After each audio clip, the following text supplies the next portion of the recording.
Now to other stories we're following tonight. Let's get you up to speed.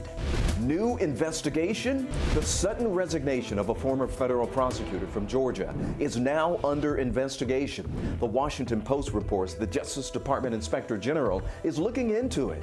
B.J. Pak resigned as U.S. Attorney earlier this month after President Trump called him a never-Trumper on the controversial phone call with Georgia Secretary of State Brad Raffensperger. That's the call when the president asked the Secretary of State to find 11,000 votes in Georgia. Adding jobs. A manufacturer is bringing hundreds of new jobs to rural Georgia. Governor Brian Kemp says the Spring Mountain Center in Barrow County will hire about 200 people. The company makes plumbing fixtures and outdoor furniture. On average, workers will make about $20 an hour. New role. Shaquille O'Neal is taking on a more formal role in the Georgia community he calls home.